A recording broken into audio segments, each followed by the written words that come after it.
আমাদের নির্বাচনের প্রস্তুতি এবং নির্বাচনকে অবাধ ও সুষ্ঠু অংশগ্রহণমূলক করার জন্য কী কী করণীয়, বাংলাদেশের বিরুদ্ধে যে ষড়যন্ত্র, নির্বাচন বানচালের যে ষড়যন্ত্র, এই সকল বিষয়ে আমরা খোলামেলা আলোচনা করি।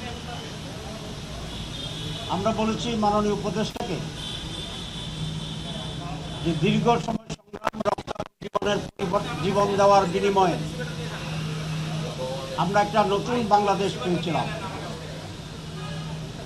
স্বৈরাচার এবং ফ্যাসিবাদের শুধু পতনই হয়নি, তাদের নায়করা দেশ ত্যাগে বাধ্য হয়েছে। এদেশের মানুষ আশা করেছিল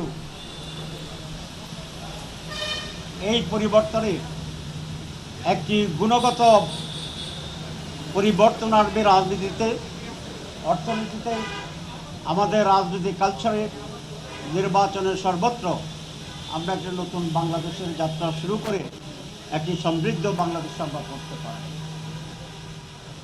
আপনারা জানেন প্রধান উপদেষ্টা তিনটি বিষয়ে জাতিকে আশ্বস্ত করেছেন। একটি হচ্ছে উনি রিফর্মস করবেন, কিছু বিষয় সংস্কার করবেন যে সমস্ত কারণে বারবার এদেশে নির্বাচন এবং স্বৈরাচার, নির্বাচন প্রশ্নবিদ্ধ হয় এবং স্বৈরাচার প্রতিষ্ঠিত হয়েছে। রিফর্মস করা হবে, বিচারকে দৃশ্যমান করা হবে এবং বিশ্বমানের আনন্দঘন একটি নির্বাচন অনুষ্ঠান করা হবে। কিন্তু আজকে পরিস্থিতি দাঁড়িয়েছে এই সমস্ত অর্জন প্রশ্নবিদ্ধ আছে বলে আমরা জানি। প্রথম যে রিফর্মস সংস্কার, আপনারা অনেকেই আমাদের সাথে ছিলেন। আমরা প্রায় 1 মাসের অধিক সময় ধরে 31টি দল, নির্বাচন রিফর্মস কমিশন সব মিলিয়ে আমরা একটি জায়গায় আসার জন্য চেষ্টা করছি এবং সেখানে অনেক ডেভেলপমেন্টও আছে। সেটা হচ্ছে আমরা অনেকগুলি বিষয়ে ঐকমত্য পোষণ করেছি সব দল, এবং মেজর ইস্যু ছিল 19টি। দু একটি দল কোনো কোনো মেজর ইস্যুতে নোট অফ ডিসেন্ট দিয়েছে, কিন্তু সবসময় মোর দেন 2/3 দল একেবারেই নিঃশর্ত ঐকমত্য পোষণ করেছে। নোট অফ ডিসেন্ট যে কোনো দল দিতে পারে, যে কোনো বিষয়ে, যে কোনো ব্যক্তিও দিতে পারে, এটা তার রাইটস আছে, কিন্তু এই নোট অফ ডিসেন্টের মাধ্যমে সিদ্ধান্তের কোনো হেরফের হয় না, ব্যত্যয় হয়। সহজে বোঝার জন্য আমি যেটা বলতে চাই যে হাইকোর্টে 3 বিচারপতির বেঞ্চ হয়, আপনারা জানেন। অনেক সময় 2 বিচারপতি যদি একমত হয় সেটা রায় হিসেবে বিবেচিত হয়, আর যিনি ভিন্নমত পোষণ করেন উনি নোট অফ ডিসেন্ট দিতে পারেন ফর রেকর্ড অন। এই জন্য যে 19টা বিষয়ে with some note of dissent আমরা একমত হয়েছি, এগুলাকে আমরা মনে করি যে ঐকমত্য পোষণের ক্ষেত্রে একটি উল্লেখযোগ্য অগ্রগতি। কিন্তু আনফর্চুনেটলি অল্প সংখ্যক দল আমাদের ঐকমত্য পোষণের যে 19টি সেই বিষয়ে বাস্তবায়নে কিছুটা বাধা তৈরি করছে। তারা বলছেন আগামী নির্বাচিত সরকার আসলেই এগুলো বাস্তবায়ন করবে। আগামী নির্বাচিত সরকার যদি বাস্তবায়ন করে তাহলে এখানে আমরা ঐকমত্য পোষণ করে পরিশ্রম করলাম কেন? তাহলে তো এই রিফর্মসটা পরের সরকারি উদ্যোগ নিতে বাধ্য করতে পারে। আমরা জুলাই বিপ্লবের যে চেতনা, সেই চেতনায় ঐক্যবদ্ধ হয়ে এখন এই রিফর্মসগুলো অর্জন করার জন্য, বাস্তবায়নের জন্য আমরা চেষ্টা করেছি, করে যাচ্ছি, এবং এই আগেই বাস্তবায়ন হবে এটাই তো স্বাভাবিক দাবি। আমি প্রায় বলি ইমানের 3 অংশ, এক হচ্ছে মুখে স্বীকৃতি দেওয়া, হৃদয়ে ধারণ করা, কার্যে পরিণত করা। এই 3টে হলেই ইমান পরিপূর্ণ। আমাদের চার্টার যেগুলো হয়েছে তারও 3টি অংশ। একটি অংশ ঐকমত্যে পৌঁছা, 2 নম্বর হচ্ছে তার আইনি ভিত্তি দেওয়া, আর 3 নম্বর যে এইটাকে বাস্তবায়ন করা, এর আলোকে কার্যক্রম পরিচালনা করা। তো এখন পর্যন্ত আমরা শুধুমাত্র ঐক্যমত্যে পৌঁছেছি, কিন্তু এটার আইনি ভিত্তি এবং বাস্তবায়নের ক্ষেত্রে দু একটি দল বাধা দিচ্ছে, একমত হচ্ছে না। আমরা খুব স্পষ্ট বলে আসছি যে জুলাই বিপ্লবের পরে আমরা আরও অনেক পরিবর্তন চেয়েছিলাম, কিন্তু কমপক্ষে ন্যূনতম সংস্কারের যে জায়গাটি, যেটা প্রধান উপদেষ্টার ওয়াদা, সেটা যেন অবশ্যই আইনের ভিত্তির মাধ্যমে এখনই কার্যকর করে। যদি তাই না হয় তাহলে রক্ত দেওয়া, জীবন দেওয়া, এটা অর্জন হবে শূন্য, অর্থহীন হয়ে যাবে। এবং জুলাই শহীদদের প্রতি, রক্তাক্তদের প্রতি, বঙ্গদের প্রতি বিশ্বাসঘাতকতা করা। আমরা এই ব্যাপারকে স্পষ্ট বলে আসছি, আমরা চার্টারের পূর্ণ বাস্তবায়ন চাই এবং এই চার্টারের ভিত্তিতে আগামী নির্বাচন হইতে হবে। 2, বিচার দৃশ্যতা। উনি বলেছেন যে নির্বাচনের আগেই কিছুটা বিচার হয়ে যাবে। আমরা বলেছি অসুবিধা নাই, বিচার ইজ এ কন্টিনিউয়াস প্রসেস, একদিনেই সব বিচার হবে না, কিন্তু বিচার অব্যাহত রাখতে হবে, সেই প্রক্রিয়া অব্যাহত রাখতে হবে। 3 নম্বর, একটি সুষ্ঠু অবাধ নির্বাচন হবে, এটা উনি বলেছেন। আমরা ওনার বক্তব্যের নীতিগতভাবে একমত হয়ে কার্যকারিতার ব্যাপারে ভিন্ন মত পোষণ করেছি। আমরা বলেছি যে বর্তমান সরকার এবং আরও কিছু দেশ বিদেশি শক্তি মিলে নির্বাচনকে সুষ্ঠু হওয়ার ক্ষেত্রে বাধা তৈরি করা চলেছে। একটি নীলনকশার নির্বাচনের দিকে আমরা যাচ্ছি কিনা সেই ব্যাপারে আমাদেরও প্রস্তুতি হয়েছে, জনমনেও প্রশ্ন তৈরি হয়েছে। কারণ হিসেবে আমরা বলেছি যে এই সরকার লন্ডনে গিয়ে নির্বাচনের তারিখ ঘোষণা একটি দলের সাথে বৈঠক করে, এটা নজিরবিহীন ঘটনা এবং এতে করে তার নিরপেক্ষতা ক্ষুণ্ণ হয়েছে এবং একটি দলকে বেনিফিট দেওয়া হয়েছে মানুষের পারসেপশনের ক্ষেত্রে যে এই দলটি আগামী নির্বাচনে ভালো করবে। 2, আমরা বলেছি যে 5ই অগাস্টে যে জুলাই ডিক্লারেশন ছিল, ঘোষণা, সে ঘোষণাটিও সকলের সাথে আলোচনা করে ঐক্যমত্যের ভিত্তিতে ঘোষিত হয়নি, অসম্পূর্ণ। সেখানে কতিপয় বিষয়কে প্রাধান্য দিয়েছে, কতিপয় বিষয়কে তারা অ্যাভয়েড করেছেন এবং সেটা নিরপেক্ষতা হারিয়েছিল এবং এটা অসম্পূর্ণ ছিল। 3, আমরা বলেছি যে একই দিন বিকালে আরেকটা টেলিভিশন ভাষণে নির্বাচনের তারিখ ঘোষণাটা আমাদের কাছে মনে হয়েছে যে চাপে পড়ে ওই দিনেই এটাকে ঘোষণা করতে হয়েছে। কারণ 2টা মেজর ইস্যু, একটা হচ্ছে জুলাই ডিক্লারেশন, এটা খুব ইম্পর্টেন্ট, জাঁকজমক করেছি, তাহলে সেদিনেই আবার সঙ্গে আরেকটা জাতীয় বক্তব্য রাখার কি প্রয়োজন ছিল। এখানে কোনো একটা চাপ আছে বলে আমাদের আশঙ্কা হচ্ছে, আমরা এটা আমাকে বলছি। 3 নম্বর হচ্ছে সরকারের উচিত ছিল জুলাই সনদের ব্যাপারে একটু স্পষ্টভাবে সিদ্ধান্ত গৃহীত হওয়ার পরেই নির্বাচনের রোডম্যাপ এবং তারিখ ঘোষণা করা। নির্বাচন ফেব্রুয়ারি রোজার আগে হবে, এই ব্যাপারে আমরা বলেছি আমরা একমত। এখানে আমাদের কোনো তারিখের ব্যাপারে আমাদের কোনো দ্বিধাদ্বন্দ্ব নেই, দ্বিমত নাই, কোনো কনফিউশন নেই। কিন্তু একটি দল নির্বাচন সুষ্ঠু করার জন্য যখন আমরা কতিপয় শর্তের কথা বলি, যেটা বাস্তব, তখনই বলতে চায় আমরা এই তারিখে নির্বাচন চাই না, ষড়যন্ত্র করছি। এই কথাটা বলাটাই একটি ষড়যন্ত্র বলে আমি মনে করি।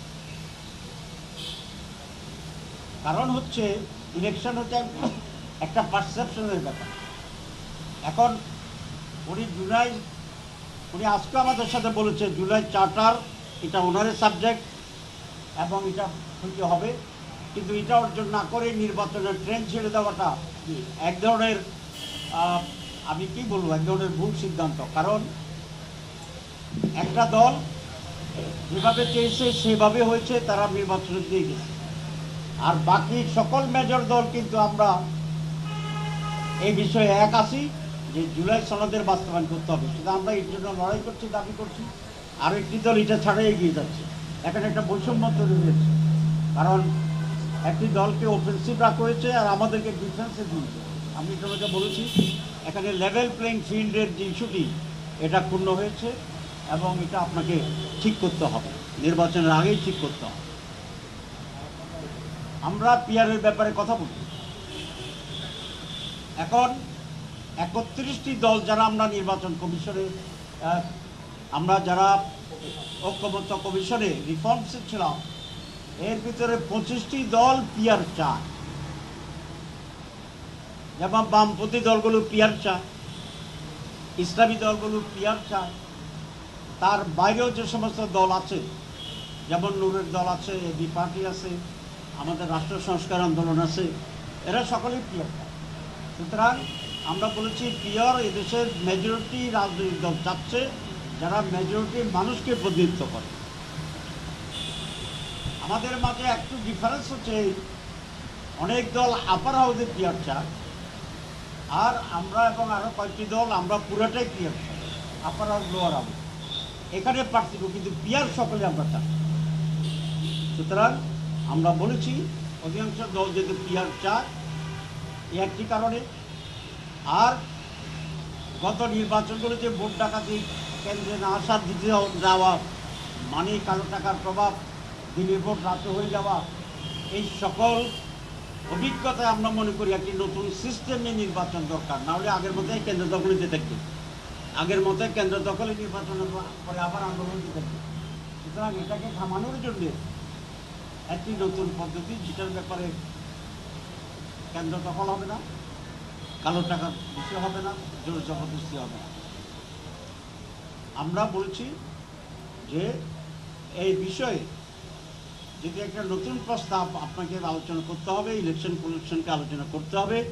কারণ দুটো পদ্ধতি এখন, একটা হচ্ছে সনাতন পদ্ধতি, ট্র্যাডিশনাল যেটা আমরা করছি, আর একটা আমরা পিআর পদ্ধতি। তো দুটো পদ্ধতি মাঠে আছে, তাহলে এটা নিয়ে তো আলোচনা হইতে হবে, এটা নিয়ে তো একটা ঐক্যমত্য হইতে হবে, বা এটা নিয়ে একটা সিদ্ধান্ত হইতে হবে। এখন আমরা মেজরিটি পিআর চাই, আমাদেরকে অবজ্ঞা করে কোনো একটি দলের চাপে বা দাবিতে একই ট্রেডিশনের নির্বাচনী ট্রেন যদি চলে যায়, আমরা তো এই দলগুলোর জন্য নির্বাচনে যাওয়াটা একটু সংকুচিত হয়ে যাবে, প্রশ্নবোধক হয়ে যাবে। আমরা ট্রেন মিসও তো করে ফেলতে পারি, যেহেতু ট্রেন ছাড়ে দিতে আমাদের আমরা বলছি তাহলে তো নির্বাচন প্রশ্নবিদ্ধ হবে। এই নির্বাচন যদি আপনি এইভাবেই করেন যেভাবে আছে, তাহলে আপনার প্রশ্নবিদ্ধ হয়ে যাবে। আমরা নির্বাচন চাই ফেব্রুয়ারিতে, কিন্তু এইসব প্রশ্নগুলোর সকলে মিলে একটা সমাধান করতে হবে এবং সকলের সন্তুষ্টি এবং সম্মতি এবং অংশগ্রহণের মাধ্যমেই নির্ধারিত সময়ে একটি সুষ্ঠু অবাধ উৎসবমুখর নির্বাচনের ব্যবস্থা করতে হবে। আমরা আরও আশঙ্কার কথা বলছি। আমরা এটা বলেছি যে এখন পরিস্থিতি যেটা দেখা যাচ্ছে, যেমন নুরুর উপরে যেভাবে হামলা হইল, আমাদের ফসল, তার আন্দোলনের ফসলেই তো এই সরকার, তার আন্দোলনের ফসলেই তো নতুন বাংলাদেশ। দ্বিতীয় স্বাধীনতা যুদ্ধের অন্যতম সে নায়ক, তাকে পুলিশ অ্যাক্সিডেন্টালি একটা বাড়ি পড়ে গেল, সেটা ভিন্ন কথা। লক্ষ্য করে যেভাবে হামলা করেছে, এটা তো ন্যাক্কারজনক বললে কাবার হয় না, দুঃখজনক বললে কাবার হয় না, অপ্রত্যাশিত বললে তো একেবারেই কাবার হয় না। এটার জন্য নতুন শব্দ আবিষ্কার করে এটাকে নিন্দা করতে হবে। এত বাজে একটা ঘটনা করছে, আমরা এটা অফিসিয়ালি নিন্দা করি, দুঃখবোধ করি এবং এটার যথাযথ বিচার বিভাগীয় তন্ত্র শুরু করে কঠিনভাবে দোষীদের শাস্তির ব্যবস্থা করতে হবে। আমরা শেষ করি নাই, ধৈর্য একটা থাকলে ভালো হয়। আমরা এর জন্য বলছি যে এই যে লক্ষণটি, যে নির্বাচন হওয়ার ক্ষেত্রে আগে পরিস্থিতি খোলাতে, আপনারা কোনো কোনো দলের লোকদের বক্তব্য দেবেন, কলজা ছেড়ে ফেলবে, জিব্বা কাটিয়ে ফেলবে, তারপরে এখন তো লোকেরা ভয় পেতেছে যে জিব্বা তো একটাই, দুটো হইলে না একটা কাটলে আরেকটা পাবে, কিন্তু একটা যে জিব্বা হিটা কাটিয়ে ফেললে এখন বেচার তো খাইতেও পারবে না, কথা কইতেও পারবে না। আমরা আজকে বলে আসছি যে আপনার এই দেশে এরকম কথা হয়, পরিচিত লোকের কথা বলে, আপনি তো কিছু করছেন না। আপনি বলবেন যে সব ঠিক হয়ে যাবে, ভোটের দিন দেখবেন যে সব দখল হয়ে গেছে, তখন রাতে আপনি একটা বিবৃতি দিবেন, দুঃখ প্রকাশ করে যে আমি নির্বাচন চাই নাই, এতে কোনো সমস্যার সমাধান হবে না, কথা পরিষ্কার। সুবিলন সাহেব বক্তৃতা সবসময় বলতো কথা পরিষ্কার, ঠিক আছে? আমাদের কথা খুব পরিষ্কার যে সুষ্ঠু অবাধ নির্বাচনের জন্য এখনও অনেক সময় বাকি আছে। সঠিক সিদ্ধান্ত নিতে হবে। প্রত্যেকটি রাজনৈতিক দল তার কর্মীদের দায়িত্ব নিতে হবে। অনেকে বলে কর্মীরা কথা শুনে না, শুনলে তাহলে এদের বাদ দেন। যে কথা আরও কথা আছে, আজকে সব বলব না, কিন্তু প্রত্যেকটি দল তার দায়িত্ব নিতে হবে। আমরা বলেছি যে আগে এক দল বাস স্ট্যান্ড দখলে নিছে, এখন আরেক দল বাস স্ট্যান্ড দখল করছে। দল বলল না, একটা গ্রুপ। দল বলে তো পুরো দল বুঝায়। একটা গ্রুপ আগে চাঁদাবাজি করতো, এখন আরেকটা গ্রুপ। তো এই অন্তর্বর্তী সরকার এই দখলদারদের ব্যাপারে কোনো ভূমিকা নিয়েছে আমরা এটা দেখি না। এটা শুধু একটি দলের দায়িত্ব নয়, সরকারের প্রধান দায়িত্ব। তো যে সরকার একটা বাস সিস্টেম ক্লিয়ার করতে পারে না, একটা চাঁদাবাজকে ধরে শাস্তি দিতে পারে না, সেই সরকারের এত বড় নির্বাচনে এত বড় সন্ত্রাসী এত কিছুকে কিভাবে ট্যাকেল করবে, আমরা এতে শঙ্কিত এবং আমরা কিছুটা উদ্বিগ্ন আছি। আমরা সব কথা বলেছি এই জন্য যে এখন যে সময় আছে, সরকার যদি সঠিক সিদ্ধান্ত নিয়ে সঠিক উদ্যোগ গ্রহণ করে তাহলে এই পরিস্থিতির উন্নতি ঘটানো সম্ভব। পরিস্থিতি যদি উন্নতি ঘটে তাহলে একটা সুষ্ঠু নির্বাচন হওয়ার সম্ভব। আর সেরকম একটি পরিবেশে সকল রাজনৈতিক দল ফেসিবাদ ছাড়া আমরা উৎসবমুখীভাবে এই নির্বাচনে নির্ধারিত তারিখে অংশগ্রহণ করা সম্ভব এবং সেটা হওয়া উচিত। যদি তার ব্যত্যয় ঘটে তাহলে বাংলাদেশ এক বিশাল নৈরাজ্যের দিকে চলে যাবে এবং নির্বাচনে আমরা যেটা দেখছি মনে হয় যেন কোনো জায়গা থেকে এক ধরনের নীল নকশার নির্বাচন আবার করা যায় কিনা সেরকম উদ্যোগ করছে। আমরা এবারে স্পষ্ট বলি, কোনো নীল নকশা বাংলাদেশে বাস্তবায়িত হবে না, হতে দেওয়া হবে না। এবং এই সরকারকে জাতিকে নিয়ে সেই উদ্যোগ নিয়ে সেই পরিস্থিতিকে নিশ্চিত করতে হবে। আর যদি সেরকম একটি সুষ্ঠু অবাধ নির্বাচনের দিকে না গিয়ে দেয়, যদি পরিকল্পিত একটি ডিজাইন ইলেকশনের দিকে যায়, তাহলে গণতন্ত্রকামী দেশপ্রেমিক ভারত বিরোধী শক্তির পক্ষে এরকম পরিকল্পিত নীল নকশার নির্বাচনে অংশগ্রহণ করার সুযোগটা সংকুচিত হয়ে যাবে, যা দেশের জন্য কোনোভাবেই কল্যাণকর হবে বলে আমরা মনে করি না। আমরা আরেকটা কথা বলেছি যে এই সরকার মনে হয় যেন হাত পা ছেড়ে দিছে। এই হাত পা ছেড়ে দিলে তো ওনারা আরও সুযোগ পাবে দুষ্কৃতি করে। আমরা বলছি আপনি এতদিন যা ছিলেন এখন হচ্ছে সবচেয়ে বেশি কঠোর এবং শক্তিশালী প্রমাণের বিষয়। কারণ নির্বাচনের মতো বড় কাজটা আপনাকে করতে হবে। ষড়যন্ত্রকারী যদি বুঝে যে আপনার এমন কোনো স্টিকার দেশের উপর নাই, তাহলে ওরা আরও বেশি বাড়বে। আর এই লক্ষ্যে আমরা একটা পয়েন্ট জোর দিয়ে বলেছি যে যে সমস্ত সাম্রাজ্যবাদ ফেসিবাদের দালালেরা এখনও প্রশাসনের বিভিন্ন জায়গায় বহুত সিভিলিয়ান পুলিশ, তাদেরকে অবিলম্বে সরাইতে হবে এবং নিরপেক্ষ লোকদেরকে সেই প্রশাসনে নিয়ে আসতে হবে। মৌলিকভাবে এই কয়েকটি বিষয় আমরা সংক্ষেপে ওনার কাছে তুলে ধরেছি। উনি বলেছেন, উনি মনোযোগ শুনেছেন এবং এই ব্যাপারে উনি ওনার ভূমিকা পালন করেন। আপনাদের সবাইকে ধন্যবাদ। আজান হচ্ছে, যত সংক্ষেপ প্রশ্ন করা যায়। আজান হচ্ছে,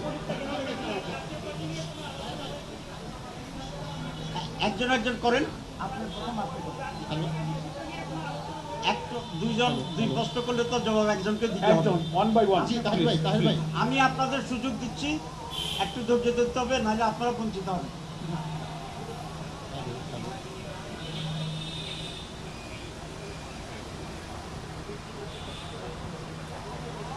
এবং আমরা যা বলেছি সেখানে আরও কিছু উপদেষ্টা ছিলেন, তারা বলেছে যে আমরা খুবই যুক্তিসঙ্গত বাস্তব কথা বলেছি এবং প্রধান উপদেষ্টা বলছে যে আপনারা ডিটেলস কথা বলেছেন, আমরা আমরা আমরা আমরা দেখতে চাই কি কি উদ্যোগ নেওয়া হচ্ছে।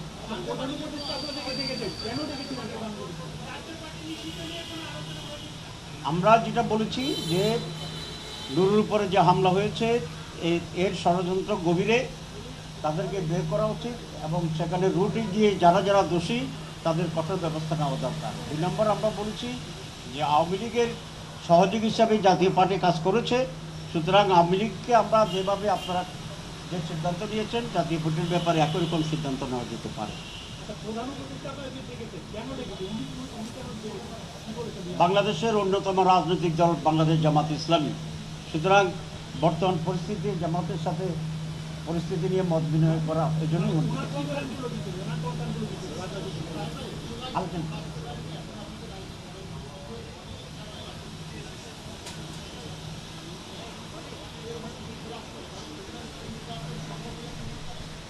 প্রথম কথা হচ্ছে জুলাই সনদের ব্যাপারে আমরা যে সমস্ত জায়গায় ঐক্যমত্যে এসেছি সেই ব্যাপারে শুধু একটি দলেই প্রধানত বাস্তবায়নে বাধা দিচ্ছে, আর মেজর যারা আমরা স্টেক আছি আমরা সকলেই এই ব্যাপারে একমত। যেমন বাংলাদেশ জামাত ইসলামী, যেমন এনসিপি, যেমন ইসলামী আন্দোলন, যেমন অন্যান্য ইসলামী দলসমূহ, যেমন এবি পার্টি, যেমন গণ অধিকার পরিষদ, আমরা সকলেই কিন্তু একমত। সেটা আপনারা নিজেরা জানেন, স্ব উদ্যোগে জানলে ভালো হবে।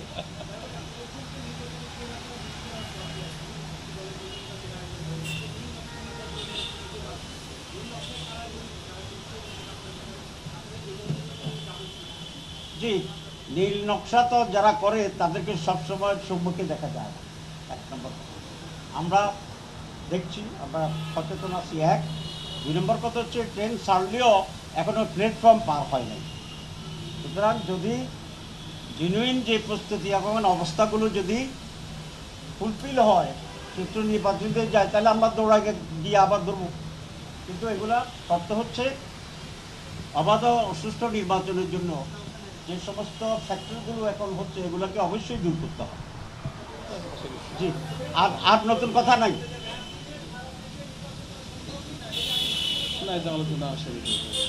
এই বিষয়ে আমাদের কোনো আলোচনার বিষয় ছিল না। সবাইকে ধন্যবাদ। আজান হয়ে গেছে, মাগরিবের প্লিজ। ধন্যবাদ দেওয়া হয়েছে, ধন্যবাদ সকলকে, ধন্যবাদ। আমরা যেটা বলি আরেকটা কথা আপনাদের বলে দিই। 1 নম্বর হচ্ছে সরকারের উচিত মেইন স্টেকগুলোর সাথে আলোচনা করে একটা ঐক্যমত্যে এসে নির্বাচন প্রক্রিয়া ইত্যাদি ব্যাপারে ওপেন হওয়া।